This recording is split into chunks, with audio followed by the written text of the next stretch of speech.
Hello and welcome to Nivesh Befikar. This is our investor education initiative jointly by Policy Bazaar and the Money Mile. We bring you the biggest experts in the field of insurance to tell you what new is happening. What are the innovations? What are the disruptions that are happening when you go out there and buy your insurance? Two very special guests joining me today. Anup Seth, who's the Chief Retail Officer at Edelweiss Tokio Life Insurance, and Nilesh Parmar, who's the Chief Operating Officer at Edelweiss Tokio Life Insurance. They've been innovating a lot with Wealth Plus, where you've disrupted the whole charge regime. And before I get to some of your other innovations that you've been doing, both of you, first up, how is Wealth Plus doing? Is it picking up? Is the very low cost, low charge regime really exciting people? So Vivek, thanks for having us over. Wealth Plus has been a resounding success. It has not only helped us to acquire new consumers, but it's allowed Edelweiss Tokyo Life to take a very leadership stance in bringing great products to the market. The product has been widely recognized, not only in the eyes of consumer because it results into business, but the whole industry at large. This product has won 3 awards on innovation. It's won the Golden Peacock Award and won several accolades at the world, at the India level. And most importantly, I think it got the eyes of the large fraternity of wealth management and CPAs, who now recognizing that in the erstwhile structure, they would always speak about buying term and other alternate instruments like mutual fund, but they're now very clearly talking about that the idea to buy is buy a term and buy a low charge ULIP product like Wealth Plus. It's a much better proposition. I see the world changing at large. I see the task of us building Edelweiss Tokyo Life as a ULIP destination just begun at a great note. We're very buoyant about this opportunity and we're taking all steps to be able to continue this focus on building Edelweiss Tokyo Life as a destination for buying great ULIP products. And in fact, it's important to inform consumers, we keep doing it, that these are only available online, right? And is that something that is a big change you're seeing, that people are actually going online and consuming? Because if this product is doing well, it means also online is doing well. Yes. The two are connected, right? Absolutely. You're right, Vivek. I think thanks to the entire boom of data available to the entire country and e-commerce propositions across the board moving up, it's moved the consumer confidence on buying online. And I've seen for a fact, I've been on internet for now 17, 18 years. Whenever you offer consumers a +1 experience, which is a delta force from what they get offline, they migrate online.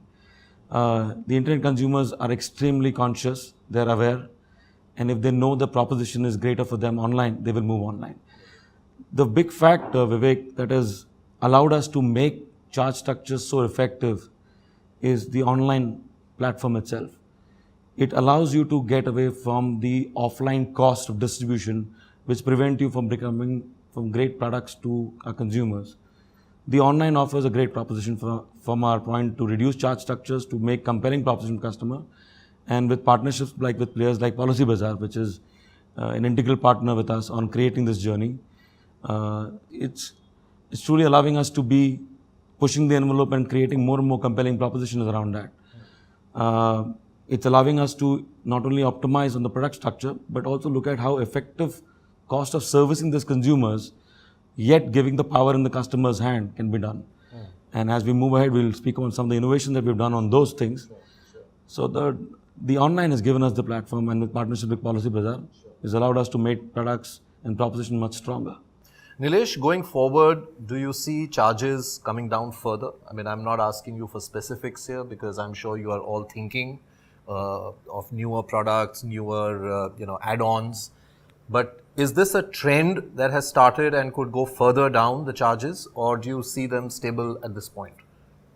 So actually, if you look at the history of online, we have seen a lot of instances where if a company has tried to do something innovative, others have tried to copy it. So in that sense, maybe we will have Me Too products where charges will be reduced. But beyond a point, I think as it is, ULIP is a no margin product, and how much you can take it down will depend on how the company is able to structure. We believe that we have the advantage of, being able to generate higher investment returns based on, the whole Edelweiss legacy that we have, which is our strength. And we can factor that into whatever product proposition that we bring in. If somebody else can replicate that, then maybe there is more opportunity. But beyond a point, I think, it will stabilize at some point. Anup, it's worth reiterating because we are fighting such a legacy, right, of ULIPs having been, as Yashish has said in a statement, the bad boys, right, who are turning good now. So it's maybe worth if you could quickly, give us a certain synopsis of what the new age of 4G ULIP is. So, Vivek, I think in this term I've heard it way too much. We clearly weren't the best proposition, but as the journey has evolved over the first gen to the fourth gen, the proposition has now been of a very different order. The reality is that the erstwhile structures allowed you to make charges on 4 different heads, which was allocation charge, policy admin charge, mortality charge, and FMC charge. Which is the fund management. The fund management charge. The Wealth Plus product has no allocation charge across the entire term, no policy admin charge across the entire term. The only charge is the mortality charge, which we all know, being a type 1 ULIP, essentially the charges will last to the extent that the fund value is lower than the sum assured. Okay. Even if you take an average 7-8% return, 8% is what we give another 4 and 8% as a mandatory BI. By the 7th year, you will stop deducting any mortality charge, and any will taper down from the first year down to the 7th year. In this product of Wealth Plus, what we've done is we've added units to you every year. And by the virtue of doing that, by the 5th year, the units that we've added from the 1st to 5th year take care of all the mortality charge that we've deducted by the 7th year. By that, post that we're adding units to you from the 6th to the 20th year, from moving from every 5 years. So technically in this entire product, the only charge is the 1.35% FMC. Now, if you look at from that perspective, there will be no proposition that the market would offer which will allow you to get your money invested at 1.35% with the quality of fund management that Edelweiss Tokio Life brings in. The reality is there are no products that we've seen in the market in the last 6 months of Wealth Plus being live which are able to meet even this proposition to the extent. And like my friend Nilesh said, that if the market innovates, we are in the interest that the consumer will get more compelling proposition. We will stay ahead of the curve. But as we've already sort of led the race a little ahead, I think there's less room for others to be able to create compelling propositions. But you're saying that there is already some more innovation going on. Yes, and we could see some of that coming ahead. We will. Okay. You've launched this Insta issuance. Nilesh, what is this all about? So, traditionally, if you look at how a life insurance policy gets issued, the customer fills up the form, pays the money, and then it goes to a typical underwriting process. And the whole process, takes anywhere from 2 to 5 days before the policy can get issued. Now, especially in today's day and age when, there is a lot of comparison between ULIPs and mutual funds that is being done. The first question that arises is, in mutual funds, when you invest, straight away allocation of units happens to you based on whatever NAV is applicable for that day, and your investment starts earning right from day one. And the whole idea, therefore, what we wanted to do was try and replicate the same behavior for the customer to be able to utilize whatever investment he is making into this ULIP product from day one. And, it has been a journey for us. If you really look at it, it's not as if, we came up with this idea on the first day itself. Multiple ways have been, looked at to try and make it more convenient for the customer. The first thing that we did was we made the entire form filling process much simpler. From the traditional 7-8 page form filling that used to happen earlier, we have reduced it by more than 50%. For the first time, we have actually got a dynamic form, which means that depending on how you are answering particular questions, some questions will get answered or not, which has never been done by anybody in the industry till now. and that makes it much more convenient for the customer. The clutter that exists on the form goes away. After that, what we did is, we looked at how the decision making is being done to approve a particular policy, and we created rules around it. We simplified the rules so that we can implement it on the front end without losing too much time. And what we've been able to then therefore now do is, as soon as you fill the form, when you submit the form, the rule engine looks at the data that has been given, and based on that gives you a decision almost instantly. So it will happen in a few seconds whether the policy is going to get issued or not. Okay. Now, if along with this you have done eKYC, for example, then the policy is done. You don't need to do anything.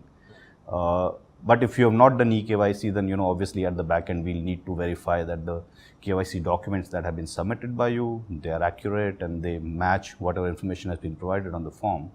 But in a typical scenario where eKYC is being done and everything is matching the information, whatever form filling you have done, the NAV applicable for that day will get applied in the evening, and the policy is getting issued overnight. Are there any medical tests, etc. required? Because supposing I'm taking a 10 lakh premium with say 1 crore sum assured, is that part of in a ULIP as well? So just to answer that and add to what Nilesh has said, basically the whole idea was to be able to get instant investment of the customer money and not keep it idle with us in the entire process. And hence in this process we are able to invest the money and put it to work on almost immediate basis.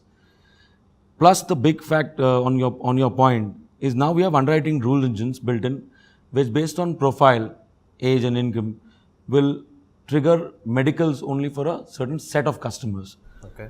Where there is a need for underwriting to happen, which in this case now almost out of 100 proposals, only 10, 15 of proposals go through additional evaluation, which either would be more documentation. Age related or what? Age, sum assured, and maybe some declaration on the form, which will trigger needs.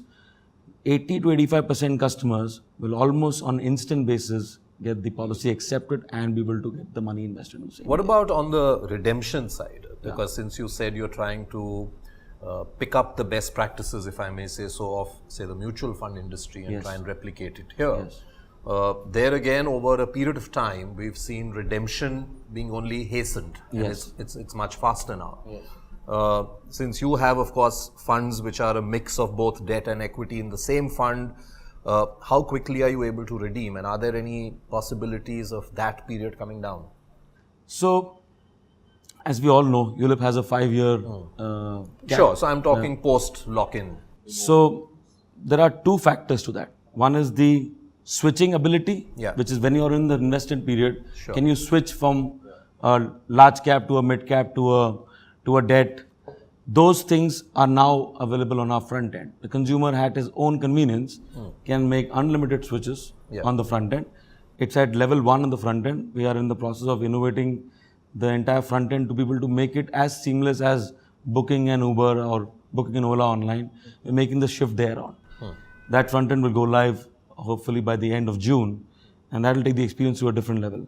On redemptions, we will be at a point in time, if not today, maybe a few months from now, be as convenient redemptions as the case in mutual funds is. And that's where the entire innovation has been thought through at our end. Let me just give you a little background, Vivek. We are now of a full realization in our office that the consumer's expectation sets for an online customer is very different from that of offline.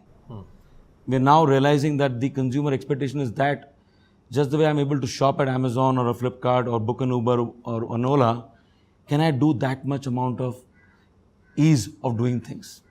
So we reimagine the entire back-end organization to be able to make it as seamless for every journey that the consumer takes with us.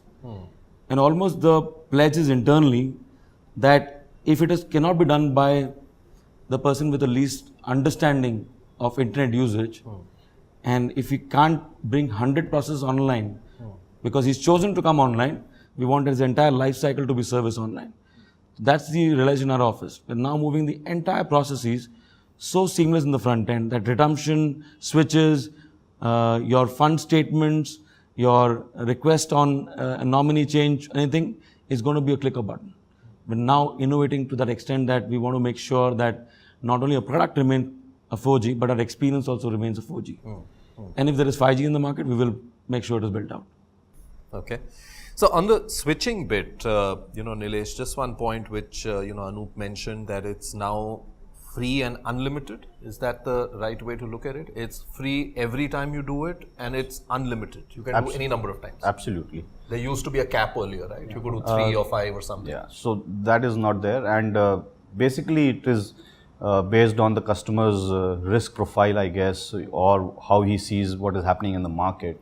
If he decides to do something, we'll just support it from the back end. And while the customer can do it herself or himself, but you also have the option where you can do the switching on behalf of the customer. That's some default kind of an option that you take. So there are, in all our products, we do have some standard, mechanisms which we provide as functionalities, which can make this possible. Sure. But again, it is, I think, up to the customer to select it upfront or at any point in the product life cycle to say that I want to go for this option where automatic switches can happen. And if that is built in the product, then we'll be able to do it. Sure. Anup, I want to talk a little about the rising star, feature that you have, because I think, and tell me if I'm wrong, but I'm seeing increasingly people, especially the younger couples, getting a lot interested about investing as soon as they have a child. Yes. I think that's become like one of the biggest triggers for people to start investing. Yes. At least all the queries we get here on the Money Mile indicate that, no sooner has a couple had a child that they started getting interested about wanting to know. How does that work, and what is the benefit that brings to the table? So you're right. Child remains to be the biggest event for trigger for buying child plan. Yeah. And that's happened in the case with me also. The Rising Star benefit is a child plan benefit in our product, which is In the an Wealth option. Plus In the Wealth Plus, it's an option the customer has to opt. It's a rider or an option? It's an option. Okay. The customer has to opt. The way the Rising Star is, again, distinctively better place in the market normal child plans are. In a normal child plan, I don't want to name companies, but the way it triggers is, if I bought a 20-year term, and if something happens to the life assured in, let's say, in the 5th year, your future premiums are waived. And the way it is waived is, the 6th premium gets put by the company on the policy 6th anniversary, the 7th on the 7th anniversary, the 8th on the 8th, and that's as follows till 20th year. The Rising Star uniquely does a very different thing. It, on the death of the life assured, it invests all future premiums at the same time.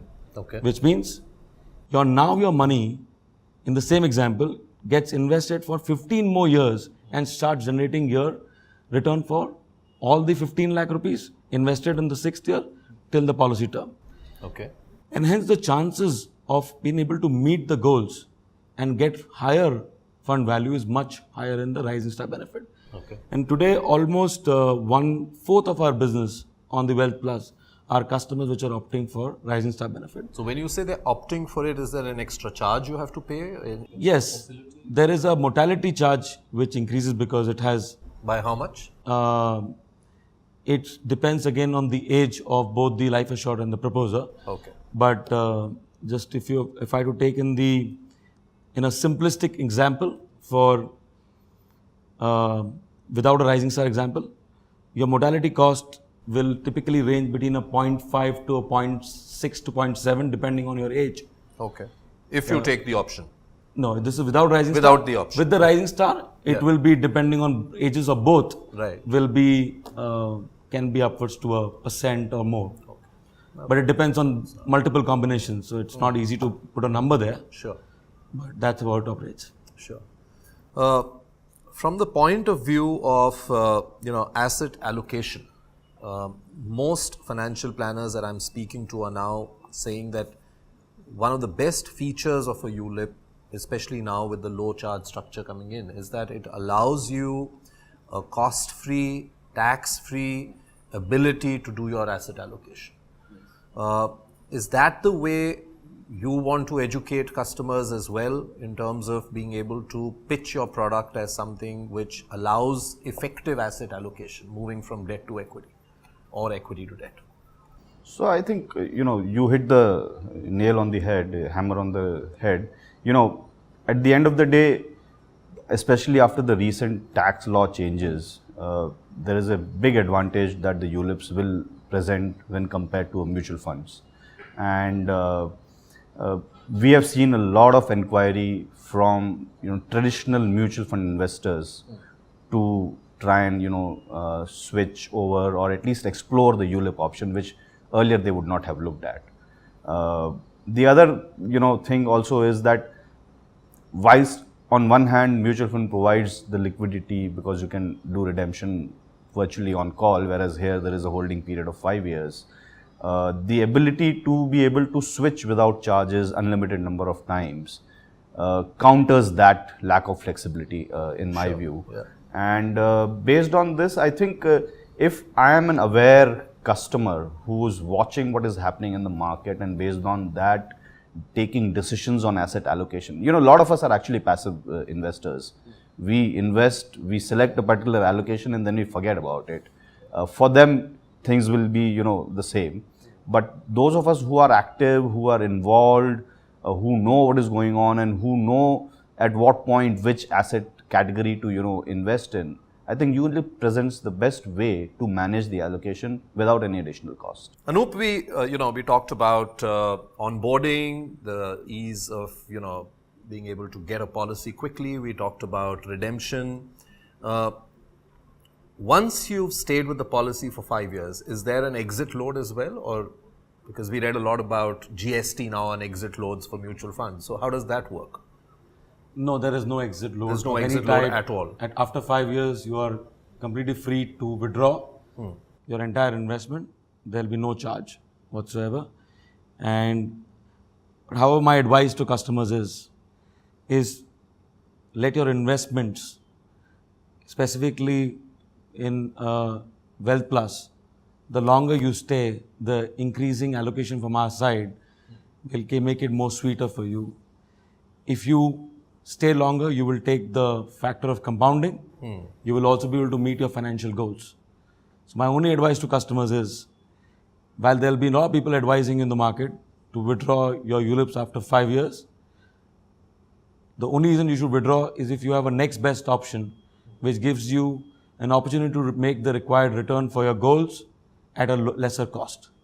Because the more the costs get deducted, the more is money taken away from getting invested into markets and the money getting returns for you. In a Wealth Plus kind of scenario, with the 6th year to 10th year, we give 3 additional allocation for every 100 invested by you. I know for a fact there are no investments today in the market which will be as compelling as the Wealth Plus. So I'd earnestly request consumers to not to exercise the option. Only if you have managed to meet your goals or you have some exigencies, withdraw, even if you have the ability to withdraw partially. You can stay the balance money, because there isn't any option to give you tax-free money at that rate of investment in the market. In fact, that's interesting, because normally in the past, again, that was the problem, isn't it? That people thought that 5 years, rather than realizing it's just a minimum period. Yeah. Almost everybody thought that, 5 years is over, I need to go. And then you didn't see the returns in that 5-year period. Yes. And then you felt that, you were let down or you were cheated. Do you believe that selection of the funds within those funds that you do, one, of course, the power of compounding that he talked of, but more importantly, he talked about the mortality charge being returned. But if you've stayed, say, 10, 15 years, are there loyalty benefits over and above that also which kick in, or the mortality charge return is the key kicker and that's it? So I think the fact that we are adding units to the fund value that the customer has with us over time is itself loyalty, right? So if you stop paying your premiums, then that addition is going away. So in a sense, that is what the loyalty benefit in the product is. and the longer you stay, the longer the benefit, the higher the benefit that you will get out of it.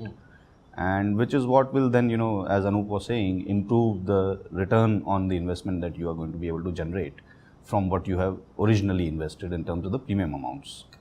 Thank you very much, gentlemen, both of you, for coming by. I look forward to many more innovations from you and to be able to talk about them here on the Money Mile. The whole idea of Nivesh Kar Befikar is to bring you up to speed with all that is happening in the world of insurance. Lots of innovations going on there, lots of changes, lots of legacy being left behind, and new age products being introduced across the spectrum. We've today talked about 4G ULIPs. There's a lot happening on the term insurance side as well, health insurance side as well, and this is the place where you can come to know all that is going on there. Thank you very much once again, both of you, and thank you for watching this interview.